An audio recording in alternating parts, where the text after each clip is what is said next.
I'm not gonna pass. Can you pass Meps? What words? There's something there, and he laughed at me. Family, it's your family. Family, it's my family. Family, it's our family. Family and for family, it's your family. Family, it's my family. It's our family. Family and for family and for. What's up, YouTube? And I'm Destiny from Family of Four. And I'm back with another video. In this video, I'm gonna be recapping, updating. I'm gonna be sharing my Meps experience and what happened, what we did, how I passed. Can you pass Meps? I guess so. How I passed Meps. So I went to Meps January 12th of this year of 2021 during COVID. It was rough. It wasn't rough. It really wasn't. It was really easy. I thought I was watching YouTube videos and they were saying, I just thought it was gonna be hard. I was like, oh my gosh, I'm not gonna pass. No, it was easy. I set my alarm for 4 a.m. Had to be there at 5:30, but I didn't know where to go. So I wanted to get there early so I won't have to be, lost and looking around, people looking at me like, she don't know where she going. My recruiter told me to dress like I was doing an interview. So I wore this little dressy shirt and some slacks. They weren't really slacks, they were like school pants. But everybody else had on tights, a random shirt, jeans. I was like,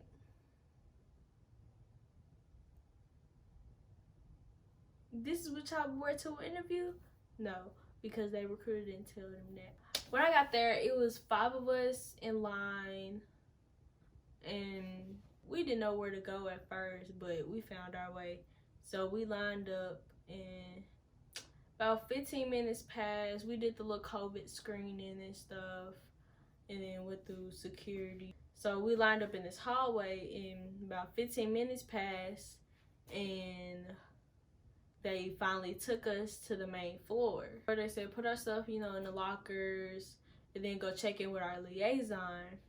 So we went to go check in with our liaison, and they gave us a name tag. Then we went to go check in at the front desk.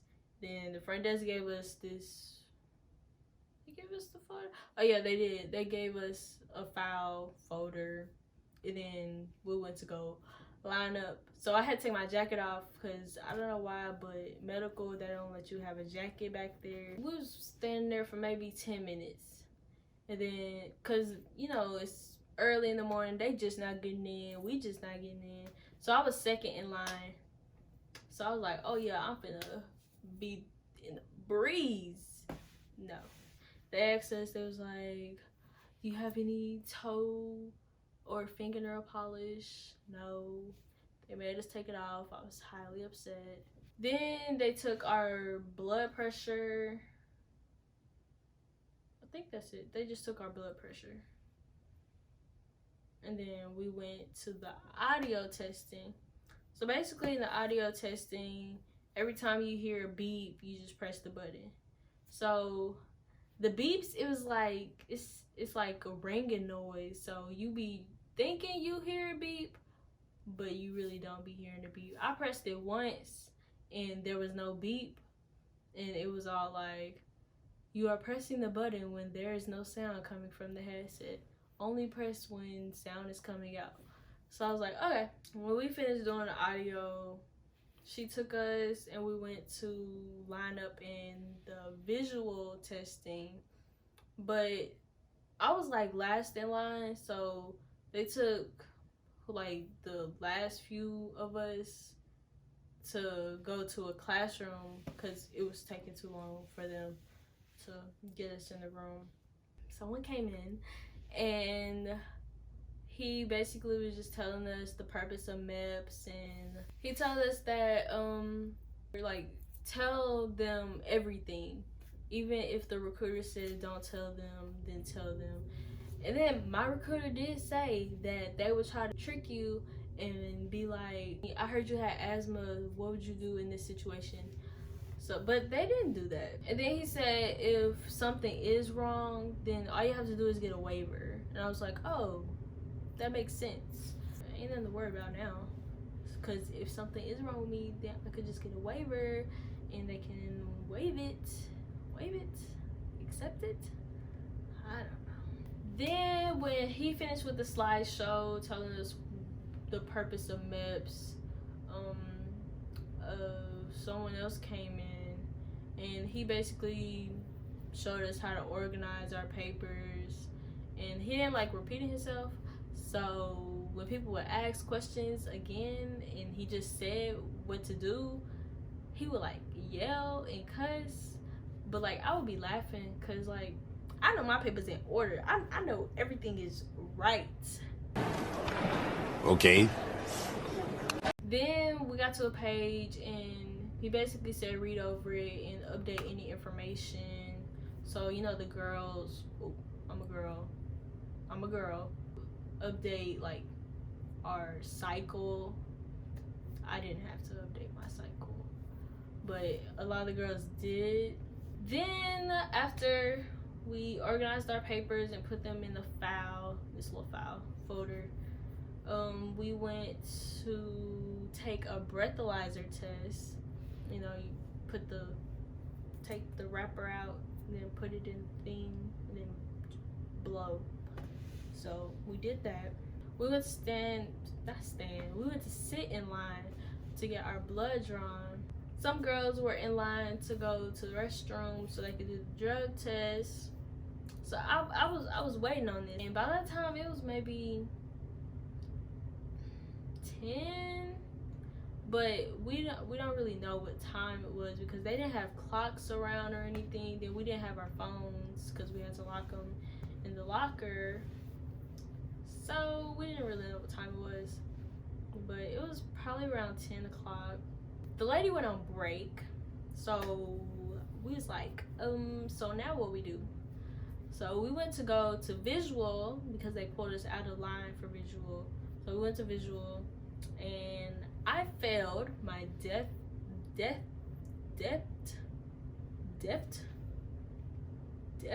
I failed the depth perception test. I failed that. It was just a white screen. And he was all like, do you see the words? And I said, what words? There's something there? And he laughed at me. But I passed everything else. I mean, my vision is clearly not 20/20. I wear glasses and contacts. So, okay, now we're ready for you to take your drug test. So then me and just this one other girl, we went to the restroom. And we had to keep the stall open and use the restroom in the cup. And then when we were done, we put the lid back on and we had to push it all the way out of the stall and then close the stall and then, you know, clean up. I went in with the doctor and she basically just like confirmed the information on the forms, like my information. Like I got my appendix taken out. That's it.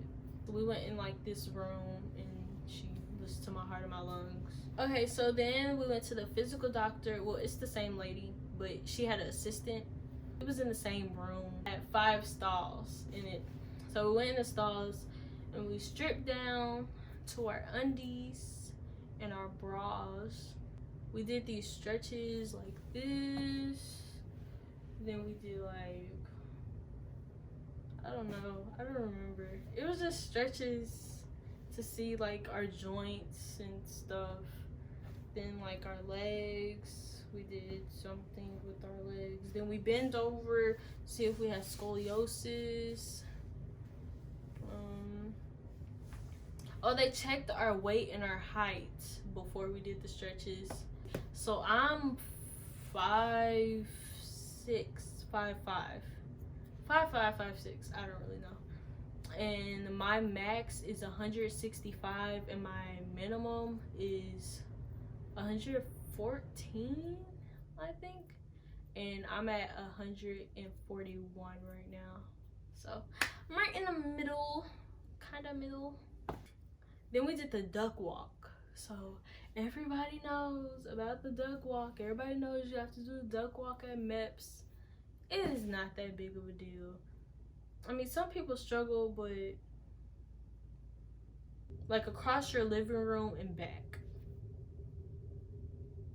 If your living room is big, then I'm sorry. I would say practice it one time, at least one time before you go. Because I practiced it the morning that I went. Only did it like one time. And I was like, oh, this is easy. It's easy. But if you're not good with balance, then I would say practice. Then we did these things where you like slam your leg down. It was really unnecessary. I don't know why they had us do that. But we had to like slam our leg down. And we had to slam our knees down on the thing and then get up like that. We had to crawl on our knees. We had to crawl on our, what's this called? Crawl on this. Whatever that's called. And then we had to strip down completely. And we had our, what's the hospital gowns? We had the hospital gowns on. They just checked our lady parts. And yeah. So then we went to the front desk and she gave us our file back. And then we went to the main floor. Well, we were still on the same floor, but we went to the main desk and checked in with them, and they sent us to our liaison. And we had to lift this weight thingy. So it's like this little thing where you lift it up, you gotta go over your head. This boy doing it when I got in there, and he lifted like 110 or 120 or something like that. So I was like, oh, it might be easy, because he was smaller than me. So, and then this girl, the girl lifted it up, and she lifted like 80. I think she lifted 80, either 80 or 90, but I think it was 80. So I was like, okay. So you have to lift more than 70 for like those type of jobs. So I'm like, okay. And then he explained it, like, put your feet like this to me, because I got in there late. So he said, okay, where you want to start out, 40 or 50? I was like, okay, 40, just to see. So I'm like, okay, 40, easy. So I was like, okay. Then he boosted up to 50, and I was like, okay, 50. Okay, this is a little heavy. And then he went to 60. And I said, no. I couldn't do it. I couldn't get past 50. 50 was what I wrote on my name tag.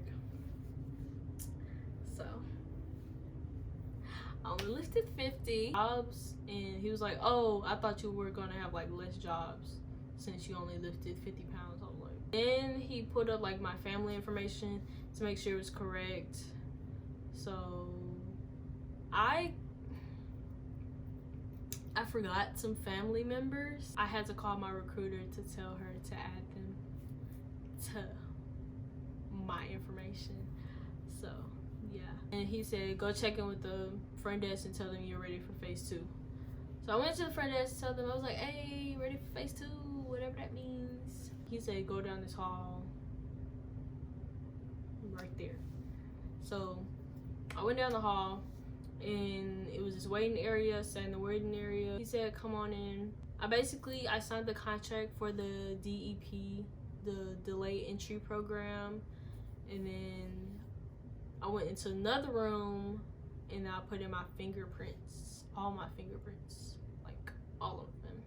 Usually it's just this one, but he did all of my fingers. Went back to my liaison.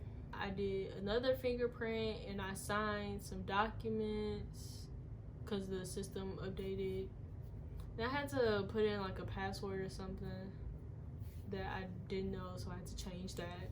Then they was like, all right, go to the front desk, telling you're ready for phase 3. I was like, okay, ready for phase 3, front desk. And then he was like, okay, have you ate? And I was like, no, I'm starving. And then he was like, okay, he finna put the book out and then you could get your food. So he put the book out. I signed my next to my name and I got my food. It was like a roast beef sandwich with some lettuce, tomatoes.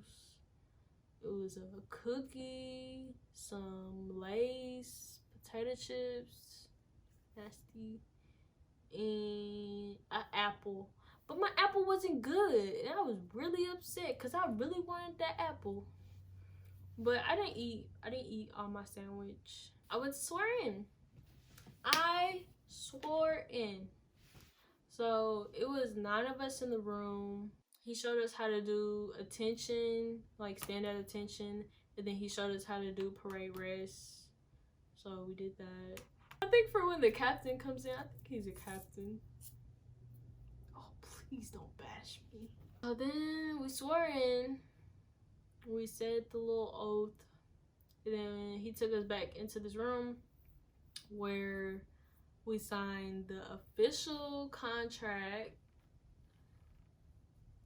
And my contract 4 years, no more, none less. He took a picture of us and we grabbed this documents. I still have the documents. It was like ours to keep, like our copy of the contract. And he was like, okay, y'all can go in there and take pictures. So we went in there and took pictures. I'll insert pictures. But we went in there and took pictures. I was looking bummy, but I was happy because, you know, I swore in. So I was like, hey, y'all can take my pictures anyways. And then we went to check out with our liaison.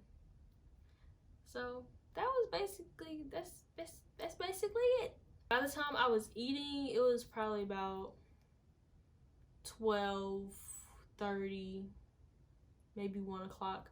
And I left at like 2. Yeah, I left around 2 o'clock. So I was there from 5 a.m. to 2 o'clock in the afternoon. It wasn't that bad. I was really sleepy. I didn't get home till about 6:30, 6:30, because my sister had track practice. So I was exhausted. I came right home and I laid right here in my comfy bed and I went to sleep at 5 o'clock in the afternoon. If you have questions, please comment down below and I'll be sure to answer them. If you really have a personal question about Meps or the TED, the ASVAB, or anything, hit me up on my personal Instagram account. Easiest place to hit me up at is my personal Instagram, right here. Make sure you comment down below any questions you have.